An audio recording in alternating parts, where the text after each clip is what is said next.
नमस्ते साथियों, बीजी पाठशाला पर आप सभी का स्वागत है। आशा करता हूं कि आप सभी अच्छे होंगे और स्वस्थ होंगे। दैनिक समसामयिक की सभी प्रतियोगी परीक्षाओं को नेस्तनाबूद करने के लिए मैं बजरंग गुप्ता आज वीकली करंट अफेयर्स का क्लास लेकर के आप सबों के बीच प्रेजेंट हूं साथियों। तो ये क्लास जो है आप लोगों के एग्जाम के पॉइंट ऑफ व्यू से बहुत ही इंपॉर्टेंट रहने वाला है, तो वीडियो को आप लोग लास्ट तक जरूर देखें और हो सके तो अपने फ्रेंड्स से भी शेयर कर दे ताकि वो भी इनसे लाभ उठा सके। साथियों, इसमें हम लास्ट वीक में जितने भी इम्पोर्टेंट क्वेश्चन है उसको इसमें कवर करने वाले हैं। तो जो भी इम्पोर्टेंट है साथियों उसको हम इसमें कवर किए हैं। लगभग 70 प्लस क्वेश्चन आंसर होंगे इम्पोर्टेंट। तो आपके एग्जाम के पॉइंट ऑफ व्यू, क्योंकि अभी के एग्जाम में जो भी एग्जाम हो रहे हैं साथियों उसमें करंट अफेयर्स का बहुत ही अहम रोल देखा जा रहा है। 7, 8, 9, 10 इस टाइप से करंट अफेयर के क्वेश्चन पूछे जा रहे हैं। तो करंट अफेयर्स आपके एग्जाम की दृष्टि से बहुत ही इंपॉर्टेंट हो गया है। अगर आपको इसका कंटेंट चाहिए तो हमारे टेलीग्राम चैनल हम डिस्क्रिप्शन में लिंक दे देंगे, तो इसका पीडीएफ आप लोग को वहां मिल जाएगा, तो वहां से आप इसका पीडीएफ भी ले सकते हैं। चलते हैं आज के मोटिवेशनल लाइन देख लेते हैं। हमें अपने जीवन में हमेशा कोशिश करते रहना चाहिए। हमें अपने जिंदगी में हमेशा कोशिश करते रहना चाहिए, क्या पता कौन सी कोशिश कामयाबी का रास्ता खोल दे। जिंदगी में कभी भी कोई भी चीज मिलता है आदमी को तो कोशिश के बिना नहीं मिलता है। अगर आप ये सोच रहे हैं कि घर बैठे हमको बड़ी सफलता हासिल हो जाए, तो ऐसा कभी भी किसी के साथ नहीं हुआ है। इसलिए जिंदगी में संघर्ष कीजिए, अपने लक्ष्य को निर्धारित कीजिए और उस पर काम कीजिए, उसके उस लक्ष्य को पाने के लिए कोशिश कीजिए। तो अगर आप कोशिश करते रहिएगा तो जरूर है कि एक ना एक दिन आपको सफलता लक्ष्य को प्राप्त करने में मिलेगी। हाँ, ये तो सच है कि बहुत ढेर सारा अड़चन आएंगे लक्ष्य प्राप्त करने में, लेकिन आप उसके पीछे अटल रहिएगा अपने लक्ष्य को प्राप्त करने के पीछे, तो जरूर है कि एक ना एक दिन वो दिन आएंगे जब आप लक्ष्य को प्राप्त कर लीजिए। तो ज्यादा समय नहीं लेते हुए चलते हैं आज के कंटेंट पे। पहला क्वेश्चन है साथियों, हाल ही में भारतीय तटरक्षक बल द्वारा लॉन्च किए गए एक प्रदूषण नियंत्रण नियंत्रण पोत पॉल्यूशन कंट्रोल व्हीकल्स वेसल्स समुद्र परिचेत का मुख्य उद्देश्य क्या है। हाल ही में भारतीय तटरक्षक बल द्वारा लॉन्च किया गया है प्रदूषण नियंत्रण पोत समुद्र परिचेत, इसका नाम है समुद्र परिचेत। इसका लॉन्च करने का मुख्य उद्देश्य क्या है, तो साथियों इसका मुख्य उद्देश्य है तेल रिसाव जैसी समुद्री प्रदूषण की घटनाओं पर त्वरित प्रतिक्रिया देना। ये इसका मुख्य उद्देश्य है, इसी उद्देश्य के साथ इसे लॉन्च किया गया है। समुद्र में कभी कभी होता है कि जो भी तेल का टैंकर और होते हैं जो दूसरे देश से भारत में आयात होते हैं, या किसी भी देश में जो व्यापार होते हैं और तेल जो ले जाने और ले आने में काम आते हैं जो टैंकर, वो कभी कभी होते हैं कि दुर्घटना बस रिसाव होने लगते हैं उसमें, या किसी दुर्घटना बस अगर तेल बह जाते हैं समुद्र में तो उससे समुद्र में प्रदूषण फैल जाते हैं। समुद्र में जो होते हैं जीव उस पर बुरा असर पड़ते हैं, तो उसी को नियंत्रण करने के लिए समुद्र परिचेत का हाल ही में इसे लॉन्च किए गए समुद्र परिचेत नामक जो है इसका तटरक्षक बल द्वारा लॉन्च किए गए हैं, इस पोत का लॉन्च किए गए हैं। इसी को देख समुद्र परिचेत दूसरा और अंतिम स्वदेशी प्रदूषण नियंत्रण पोत है जो कि 23 जुलाई 2025 को गोवा शिपयार्ड लिमिटेड द्वारा लॉन्च किए गए हैं। नेक्स्ट है महिला आरोग्यम कक्ष की स्थापना का मुख्य उद्देश्य क्या है। हाल ही में महिला आरोग्यम कक्ष का स्थापना किया गया है। इसका उद्देश्य है कि महिला कर्मचारियों के लिए फिटनेस और स्वास्थ्य सुविधा प्रदान करना। इसी उद्देश्य के साथ महिला आरोग्यम कक्ष को स्थापित किया गया है। महिला आरोग्यम कक्ष का उद्घाटन 18 जुलाई को किया गया है केंद्रीय मंत्री अर्जुन राम मेघवाल के द्वारा। यह भारत की फिट इंडिया मूवमेंट के और विकसित भारत के विजन के अनुरूप इसको लॉन्च किया गया है, इसका स्थापना किया गया है। इंटरनेशनल मून डे किस ऐतिहासिक घटना की स्मृति में प्रति वर्ष 20 जुलाई को मनाया जाता है। इंटरनेशनल मून डे जो मनाया जाता है प्रति वर्ष अपोलो 11 के मिशन जो चंद्रमा पर लैंडिंग किए थे साथियों, वो यूएसए द्वारा जो अपोलो 11 मिशन भेजे गए थे चंद्रमा पर, उसी के स्मृति में प्रति वर्ष 20 जुलाई को इंटरनेशनल मून डे के रूप में मनाया जाता है। यह दिन अपोलो मिशन को जो 1969 में अमेरिका द्वारा लॉन्च किए गए थे और वहां पे लैंडिंग किए थे, जिसमें कि नील आर्मस्ट्रांग और बुज अल्ड्रिन ने चंद्रमा पहली बार कदम रखा था, उसी को स्मृति, उसी को याद करते हुए ये दिन को मनाए जाते हैं। अगला है question, Bengaluru metro rail corporation limited के नए प्रबंध निदेशक के रूप में किसे नियुक्त किया गया है? तो इसे सही आंसर हो जाएगा इसका डॉक्टर जे रविशंकर को Bengaluru metro rail corporation limited के नए प्रबंध निदेशक के रूप में नियुक्त किए गए हैं। उस इससे पहले माहेश्वर राय इसका प्रबंध निदेशक थे, जो कि अतिरिक्त प्रभार के रूप में वहां काम कर रहे थे। उसके स्थान पर क्या कौन आ गए हैं? J Ravishankar Bengaluru metro rail corporation limited के नए प्रबंध निदेशक के आ गए हैं। अगला क्वेश्चन है, ग्रीन हाइड्रोजन समिट 2025 का आयोजन कहाँ किया जा रहा है? ग्रीन हाइड्रोजन समिट 2025 के आयोजन की बात करें साथियों, तो ये आंध्र प्रदेश में किया जा रहा है ग्रीन हाइड्रोजन समिट 2025 का आयोजन। और इसका उद्घाटन की बात करें तो इस सम्मेलन का आयोजन जो है आंध्र प्रदेश के चीफ मिनिस्टर सी चंद्रबाबू नायडू के द्वारा इसका किया गया है, इस सम्मेलन का आयोजन किया गया है। अगला है, अगले आम चुनाव के लिए किस देश ने मतदान की आयु 18 वर्ष से 16 वर्ष किया गया था? तो ब्रिटेन द्वारा अगले आम चुनाव के लिए मतदान का आयु जो है 18 वर्ष से 16 वर्ष किया कर दिया गया है। तो इसका सही answer United Kingdom, option C हो जाएगा। यूनाइटेड किंगडम की सरकार ने घोषणा किया है कि वह अपने अगले आम चुनाव जो होगा जनरल इलेक्शन 2029 को देखते हुए यह निर्णय लिया गया है कि 18 वर्ष से घटा करके 16 वर्ष कर दिया जाएगा न्यूनतम आयु वोट डालने का। नेक्स्ट क्वेश्चन है कि Indian golf premier league IGPL Indian golf premier league के ब्रांड एम्बेसडर के रूप में किसे नियुक्त किए गए हैं? तो युवराज सिंह को इंडियन गोल्फ प्रीमियर लीग के ब्रांड एम्बेसडर के रूप में नियुक्त किए गए हैं। युवराज सिंह को को ओनर और ब्रांड एम्बेसडर के रूप में किए गए हैं Indian golf premier league. Next question है, विमानों लिमिटेड और CYGR के सहयोग से भारत में किस शहर में अत्याधुनिक ड्रोन निर्माण सुविधा स्थापित की जा रही है? इसका सही आंसर हो जाएगा नवी मुंबई में अत्याधुनिक ड्रोन निर्माण सुविधा स्थापित की जा रही है।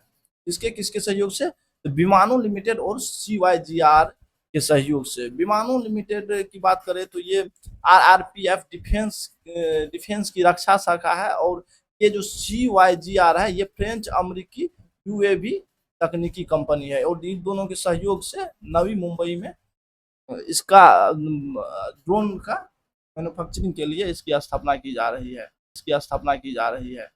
नेक्स्ट क्वेश्चन है नेक्स्ट क्वेश्चन है कि IMO 2025 अंतर्राष्ट्रीय गणित ओलंपियाड में भारत ने कौन सा स्थान प्राप्त किया है और कुल कितने अंकों के साथ राष्ट्रीय रिकॉर्ड बनाया है? तो इसका सही आंसर हो जाएगा कि अंतर्राष्ट्रीय गणित ओलंपियाड में भारत ने 7वां स्थान प्राप्त किया है और 193 अंकों के साथ राष्ट्रीय रिकॉर्ड बनाया है।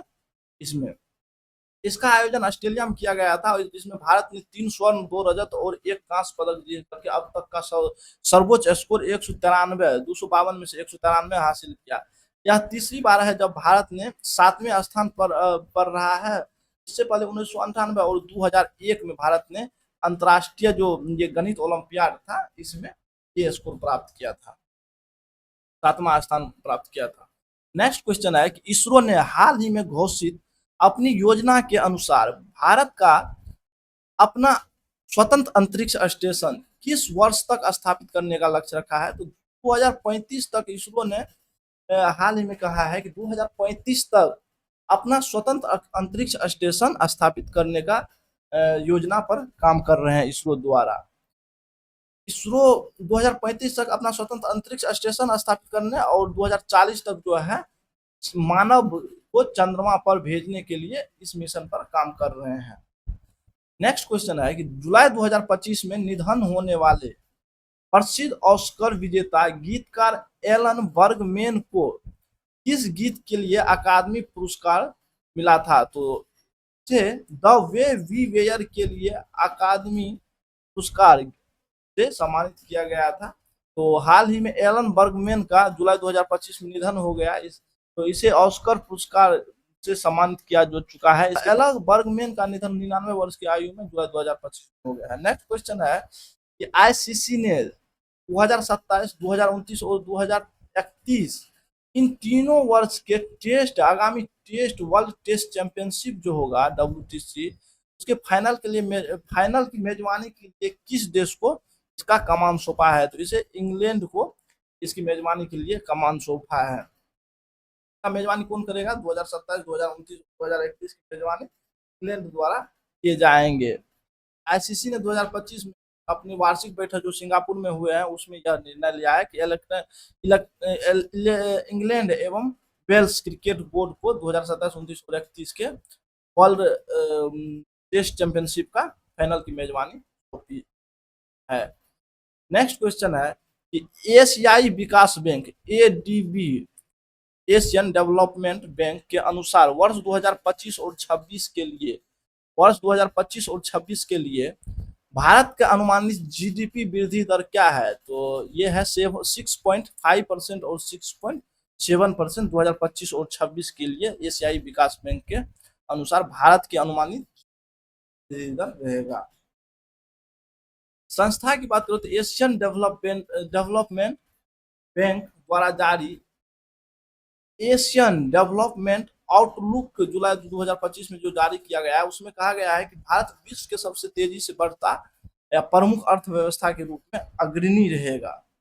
नेक्स्ट क्वेश्चन है कि हेनले पासपोर्ट इंडेक्स 2025 में भारत को कौन सा स्थान प्राप्त हुआ है और यह कितने देशों में वीजा मुक्त या वीजा ऑन अराइवल सुविधा देता है? तो हाल ही में जो हेनले पासपोर्ट इंडेक्स 2025 जारी हुआ है उसमें भारत को 77वां स्थान प्राप्त हुआ है, जो कि 59 देशों में वीजा मुक्त या वीजा ऑन अराइवल सुविधा प्रदान करती है।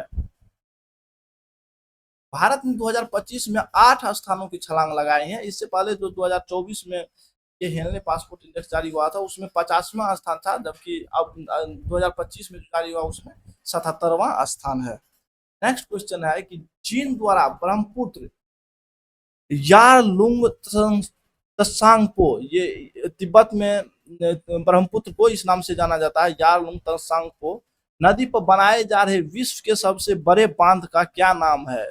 विश्व के सबसे बड़े बांध का निर्माण चीन द्वारा ब्रह्मपुत्र पर किए जा रहे हैं तिब्बत वाले क्षेत्र में, और यह उसका क्या नाम है और यह किस क्षेत्र में स्थित है? तो यह जो है मोटुआ हाइड्रो पावर है स्टेशन, और यह तिब्बत में स्थित है, तिब्बत के क्षेत्र। इसकी बात किया जाए तो ये जो अभी चीन में जो 3 गॉर्जेस डैम है, विश्व के जो अभी विश्व के सबसे बड़ा है बिजली उत्पादन वाली क्षमता की, जो चीन का ही है 3 गोदरेज डैम, उससे भी 3 गुना इसकी क्षमता होगी, 3 गुना बिजली उत्पादन अधिक करने की क्षमता ये जो तिब्बत में बनाए जा रहे हैं बांध इसकी होगी। चिंता की भारत के लिए है कि भारत की नदी की प्रवाह कम हो जाएगी और यह एक जल हथियार के रूप में भारत पर कभी भी अगर भारत से किसी भी प्रकार का सीमा मुद्दा को लेकर के युद्ध स्थिति बना तो भारत के जल हथियार के रूप में उपयोग किया जा सकता है भारत पे। नेक्स्ट क्वेश्चन है कि साल 2025 में विश्व का सर्वश्रेष्ठ उपभोक्ता bank, world's best consumer bank का खिताब ग्लोबल फाइनेंस मैगजीन द्वारा किस बैंक को प्रदान किया गया है? तो इसका सही आंसर हो जाएगा SBI को यह खिताब प्रदान किया गया है। वर्ष साल 2025 में विश्व का सर्वश्रेष्ठ उपभोक्ता बैंक, विश्व का सर्वश्रेष्ठ उपभोक्ता bank world best consumer bank का खिताब प्रदान किया गया है SBI को। नॉर्म्स की बात करें तो इसका प्रभाव क्या होगा? तो भारत के बैंकिंग क्षेत्र को वैश्विक मान्यता मिलेगा इससे, और डिजिटल समावेशन को प्रोत्साहन मिलेगा इससे। नेक्स्ट क्वेश्चन है प्रधानमंत्री नरेंद्र मोदी ने 25 जुलाई 2025 को किस पूर्व प्रधानमंत्री का रिकॉर्ड तोड़ते हुए भारत के दूसरे सबसे लंबे समय तक सेवा देने वाले प्रधानमंत्री बनने का गौरव प्राप्त किए हैं? तो साथियों, हाल ही में 25 जुलाई 2025 को प्रधानमंत्री नरेंद्र मोदी ने इंदिरा गांधी का रिकॉर्ड तोड़ते हुए भारत का दूसरा सबसे लंबा समय तक सेवा देने वाले प्रधानमंत्री बनने का गौरव हासिल किए हैं। प्रधानमंत्री इंदिरा गांधी की बात करें तो उसने जनवरी 1966 से लेकर के मार्च 1977 तक लगातार 4077 दिन तक सेवा किए थे, जबकि प्रधानमंत्री नरेंद्र मोदी जी ने यह रिकॉर्ड तोड़ते हुए 4078 दिन लगातार सेवा देने वाले भारत के दूसरे प्रधानमंत्री बन गए हैं। प्रधानमंत्री नरेंद्र मोदी पहली बार 26 मई 2014 को प्रधानमंत्री के रूप में पदभार संभाले थे भारत के। अगला क्वेश्चन है, गीता गोपीनाथ ने अगस्त 2025 में किस अंतरराष्ट्रीय संस्था के उप प्रमुख पद से इस्तीफा दिया? इसका सही आंसर हो जाएगा ऑप्शन सी, अंतरराष्ट्रीय मुद्रा कोष IMF, इंटरनेशनल मॉनेटरी फंड से गीता गोपीनाथ ने अगस्त 2025 में इस्तीफा देने की घोषणा की है। नेक्स्ट क्वेश्चन है कि वित्त वर्ष 2024-25 में भारत की चाय निर्यात मात्रा में कितनी प्रतिशत की वृद्धि दर्ज की गई है? तो इसका सही आंसर हो जाएगा 2.85% की चाय निर्यात में वृद्धि दर्ज की गई है 2024-25 फाइनेंशियल ईयर में। नेक्स्ट क्वेश्चन है, fit India Sundays on cycle, fit India Sundays and cycle अभियान का मुख्य उद्देश्य क्या है? इसका उद्देश्य है फिटनेस को बढ़ावा देना और नशा मुक्त भारत के लिए युवाओं को जागरूक करना। इसी उद्देश्य के साथ fit India Sunday on cycle अभियान का शुरुआत किया गया है। जापान ओपन 2025 में पुरुष एकल खिताब किसने जीता? तो इसका सही आंसर हो जाएगा सी यूकी ने जापान ओपन 2025 में पुरुष एकल का खिताब अपने नाम किए। अगला क्वेश्चन है कि पृथ्वी पर पाए गए सबसे बड़े मार्स मंगल ग्रह से आए उल्का पिंड NWA 16788 की हाल ही में कितनी कीमत पर नीलामी हुई है? हाल ही में ये जो है इनका नीलामी $5.3 मिलियन 5.3 मिलियन डॉलर में मार्स से जो आए उल्का पिंड है उनका नीलामी हुई है। नेक्स्ट क्वेश्चन है, प्रधानमंत्री नरेंद्र मोदी जी जुलाई 2025 में यूनाइटेड किंगडम और मालदीव की यात्रा का मुख्य उद्देश्य क्या है? हाल ही में प्रधानमंत्री नरेंद्र मोदी द्वारा दो देशों की यात्रा यूके और मालदीव का यात्रा किया गया है। तो उसका उद्देश्य क्या है? तो उसका उद्देश्य है कि द्विपक्षीय और बहुपक्षीय साझेदारियों को मजबूत करना। इसी उद्देश्य के साथ प्रधानमंत्री नरेंद्र यूके और मालदीव की यात्रा पर गए हुए हैं। नेक्स्ट क्वेश्चन है कि वर्ष 2047 तक भारत सरकार का लक्ष्य पर्यटन क्षेत्र का सकल घरेलू उत्पाद में कितना प्रतिशत योगदान सुनिश्चित करना है? तो इसका सही आंसर हो जाएगा ऑप्शन सी, 10% तक योगदान सुनिश्चित करना है वर्ष 2047 तक पर्यटन क्षेत्र का सकल घरेलू उत्पाद में। वर्तमान में जो बात करें GDP में जो पर्यटन क्षेत्र का योगदान है वो 5.6% है। नेक्स्ट क्वेश्चन है कि ICMR द्वारा विकसित एडफेल्सीवैक्स वैक्सीन का मुख्य उद्देश्य क्या है? तो हाल ही में ICMR द्वारा विकसित एडफेल्सीवैक्स वैक्सीन का मुख्य उद्देश्य है कि मलेरिया के प्लाज्मोडियम हेल्सीपेरम पर नियंत्रण करना। इसी उद्देश्य के साथ एडफेल्सीवैक्स वैक्सीन को हाल ही में लॉन्च किया गया है ICMR द्वारा, Indian council of medical research के द्वारा इसे लॉन्च किया गया है। अगला क्वेश्चन है, भारत द्वारा अंतरराष्ट्रीय सैटेलाइट फर्मों से साझेदारी का मुख्य उद्देश्य क्या है? कह रहा है कि भारत ने जो अंतरराष्ट्रीय सैटेलाइट फर्मों से साझेदारी किया है उसका मुख्य उद्देश्य क्या है?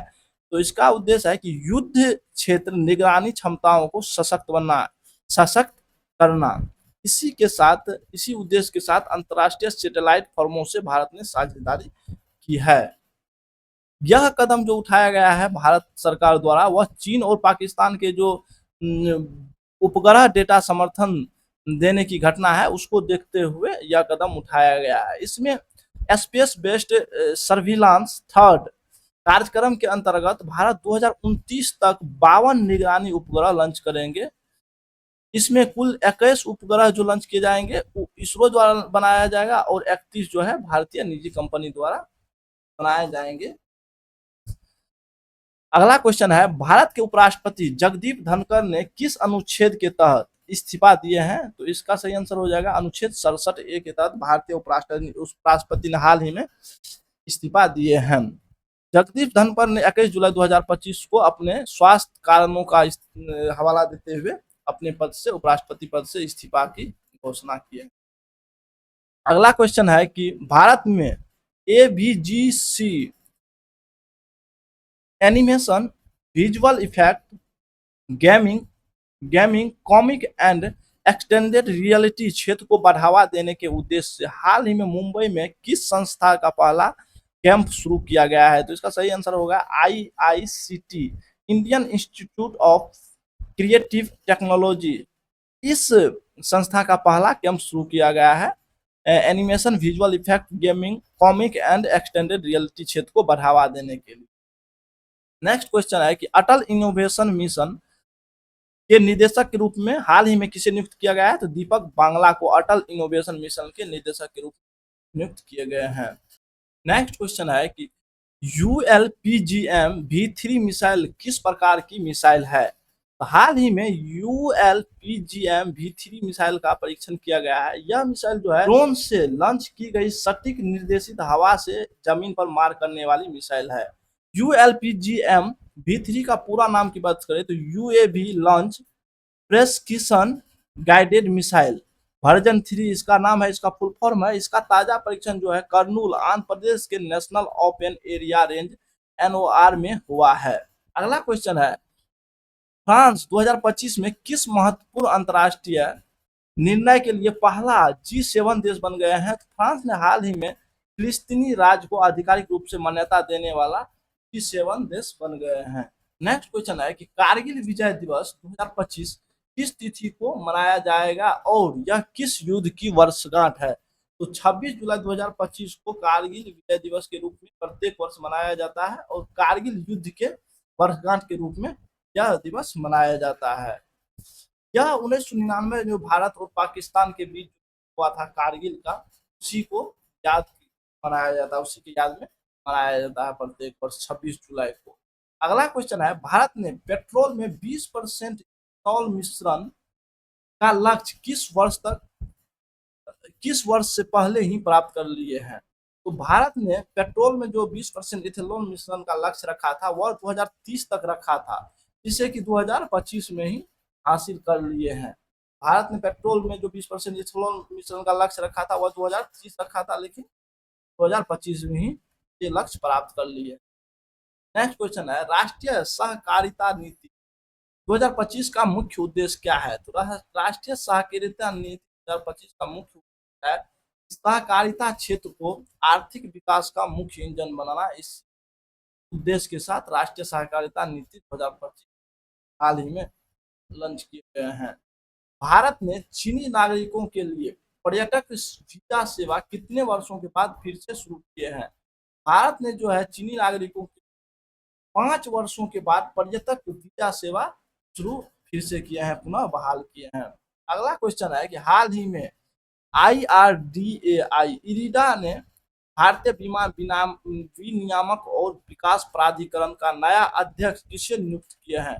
इसका सही आंसर हो जाएगा अजय सेठ को हाल ही में इरिडा ने नया अध्यक्ष के रूप में नियुक्त किए हैं। अगला क्वेश्चन है कि प्रधानमंत्री नरेंद्र मोदी जी ने जुलाई 2025 में अपने ब्रिटेन के दौरा के दौरान एक पैर मां के नाम पहल के तहत किंग्स चार्ल्स तृतीय को कौन सा पौधा उपहार में दिया है? तो इसका सही आंसर हो जाएगा सी डेविडिया इनवोलुक्रेटा, जिसे कि सोनोमा के नाम से भी जाना जाता है। इस पौधा को उपहार के रूप किंग्स चार्ल्स तृतीय को दिए हैं। नेक्स्ट क्वेश्चन है कि भारत मालदीव राजनयिक संबंधों की 60वीं वर्षगांठ पर जारी डाक टिकटों में निम्नलिखित में कौन सा पारंपरिक नौका को दर्शाया गया है? तो इसका सही आंसर हो जाएगा पुरु और बधु ध्वनि। इन पारंपरिक नौका को दर्शाया गया है। हाल ही में जो भारत और मालदीव के राजनयिक संबंधों का 60 वर्ष पूरा हुआ है, उसी में ये डाक टिकट जारी किए गए जिसमें पुरु और बधु ध्वनि को जो पारंपरिक नौका है उसको दर्शाया गया है। इस नौका की बात करें तो उरु जो है वो केरल के कोप्पोर में बनी पारंपरिक भारतीय नौका है, जो कि भारतीय महासागर व्यापार की विरासत का प्रतीक है। अब बधु ध्वनि जो है ये मालदीव की पारंपरिक मछली पकड़ने की नाव है। समुद्री जीवन और आत्मनिर्भरता की पहचान भी माना जाता है। इसी को डाक टिकट पर जारी किया गया है। भारत की पहली हाइड्रोजन चालित ट्रेन खोज का पहला सफल परीक्षण कब और कहां किया गया है? तो हाल ही में जो भारत की पहली हाइड्रोजन चालित ट्रेन खोज का सफल परीक्षण किया गया है वो 25 जुलाई 2025 को चेन्नई में आईसीएफ इंटीग्रल कोच फैक्ट्री में किया गया है। नेक्स्ट क्वेश्चन है, प्रधानमंत्री मोदी जी की जुलाई 2025 की मालदीव यात्रा के दौरान भारत ने मालदीव को कितनी राशि की ऋण सहायता लाइन ऑफ क्रेडिट प्रदान किया है? तो इसका सही आंसर हो जाएगा 4,850 करोड़ रुपया का लाइन ऑफ क्रेडिट भारत ने मालदीव को प्रदान किया।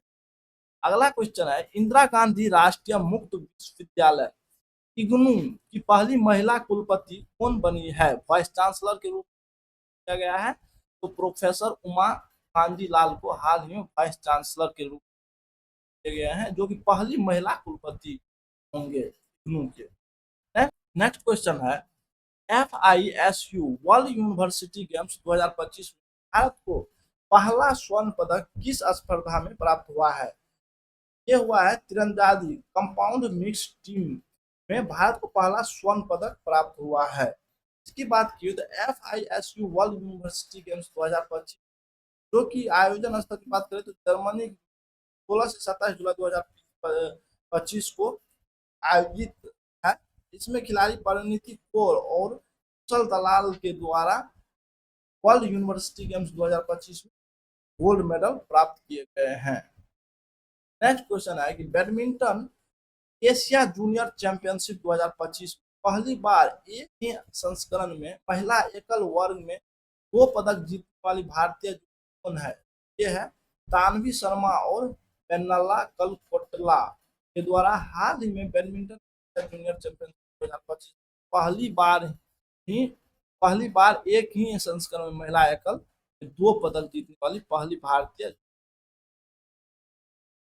अगला क्वेश्चन है कि 2025 के IBSF world 6 red schooner championship में पंकज आडवाणी को हराकर खिताब जीतने वाले 16 वर्षीय खिलाड़ी कौन है? इसका सही आंसर हो जाएगा रॉयली पावेल, जो कि पंकज आडवाणी को हरा करके खिताब जीतने वाला 16 वर्षीय खिलाड़ी है। नेक्स्ट क्वेश्चन है कि भारतीय सेना ने हाल ही में अमेरिका से किस उन्नत युद्धक हेलीकॉप्टर का पहला बैच प्राप्त किया है? तो इसका सही आंसर हो जाएगा अपाचे AH-64E का पहला बैच भारत ने प्राप्त किया है अमेरिका से। नेक्स्ट क्वेश्चन है कि इंडिया रेटिंग एंड रिसर्च ने वित्त वर्ष 2025-26 भारत की जीडीपी वृद्धि दर का संशोधन अनुमान क्या लगाया है? इंडिया रेटिंग एंड रिसर्च ने वित्त वर्ष 2025-26 के लिए भारत की जो जीडीपी वृद्धि दर का संशोधित अनुमान लगाए हैं वह क्या लगाए हैं? 6.3% ये संशोधित अनुमान है। नेक्स्ट क्वेश्चन है कि FISM 2025 बेस्ट मैजिक क्रिएटर का पुरस्कार जीतने वाली पहली भारतीय जादूगर कौन बनी है? तो इसका सही आंसर ऑप्शन बी हो जाएगा सुहानी शाह। FISM 2025 में बेस्ट मैजिक क्रिएटर का पुरस्कार जीतने वाली पहली भारतीय जादूगर बन गई है। अगला क्वेश्चन है कि 2025 में WSIS चैंपियंस अवार्ड किस भारतीय ऐप को डिजिटल गवर्नेंस के क्षेत्र में प्रदान किए गए हैं? तो इसका सही आंसर हो जाएगा मेरी पंचायत ऐप्स को डिजिटल गवर्नेंस के क्षेत्र में WSIS चैंपियंस अवार्ड प्रदान किए गए हैं। अगला क्वेश्चन है कि दिल्ली सरकार द्वारा मुख्यमंत्री खेल प्रोत्साहन योजना के अंतर्गत ओलंपिक स्वर्ण पदक विजेता को कितनी नगद राशि पुरस्कार के रूप में देने की घोषणा की गई है दिल्ली सरकार द्वारा? अगर कोई खिलाड़ी ओलंपिक में स्वर्ण पदक जीतते हैं या पैरा ओलंपिक में स्वर्ण पदक जीतते हैं तो दिल्ली सरकार द्वारा उसे 7 करोड़ दिए जाएंगे। उसी प्रकार अगर सिल्वर पदक जीतते हैं तो उसे 5 करोड़ और ओलंपिक में या पैरा ओलंपिक में ब्रॉन्ज मेडल जीतते हैं तो उसे 3 करोड़ दिए। अगर एशियन गेम या पैरा एशियन गोल्ड मेडल जीतते हैं तो 3 करोड़, सिल्वर जीतते हैं तो 2 करोड़ और ब्रॉन्ज जीतते हैं तो 1 करोड़ दिए जाएंगे। अन्य सुविधा की बात करें तो ओलंपिक खेल में जो गोल्ड और सिल्वर मेडल जीतेंगे उसे ग्रेड A का सरकारी नौकरी भी दिल्ली सरकार द्वारा दिए जाएंगे। अगला नेक्स्ट क्वेश्चन है कि भारत सरकार द्वारा सहकारी क्षेत्र में विश्व की सबसे बड़ी अनाज भंडारण योजना किस संस्था के माध्यम से शुरू किए जा रही है? तो इसका सही आंसर हो जाएगा option C, PACS, primary agriculture credit society. इस संस्था के द्वारा विश्व की सबसे बड़ी अनाज भंडारण योजना लॉन्च की जा रही है, लागू की जा रही है इसी संस्था के द्वारा। यह योजना जो है सहकारी क्षेत्र में विश्व की सबसे बड़ी अनाज भंडारण योजना है। नेक्स्ट क्वेश्चन है 2025 में किस देश ने दोबारा यूनेस्को से बाहर निकलने की घोषणा की है? तो इसका सही आंसर हो जाएगा USA के द्वारा 2025 में यूनेस्को से बाहर निकलने की पुनः घोषणा कर दिया गया था, अभी ट्रंप में है। इससे पहले बाइडेन था, तो सबसे पहले जब ट्रंप आए थे 2017 में समथिंग, तो यूनेस्को से बाहर निकल गए थे। फिर जो बाइडेन की सरकार बनी अमेरिका में, तो बाइडेन ने 2023 में फिर यूनेस्को की सदस्यता ली। फिर अभी ट्रंप है, ट्रंप ने ये घोषणा किया है कि हम यूनेस्को से बाहर निकल जाएंगे। अगला क्वेश्चन है कि भारत और यूनाइटेड किंगडम के बीच हाल ही में स्वीकृत FTA फ्री ट्रेड एग्रीमेंट को आधिकारिक रूप से क्या कहा जाता है? तो इसका सही आंसर हो जाएगा केटा, comprehensive economics and trade agreement. केटा नाम दिया गया है भारत और यूके के बीच जो हाल ही में फ्री ट्रेड एग्रीमेंट हुआ है उससे आधिकारिक रूप से।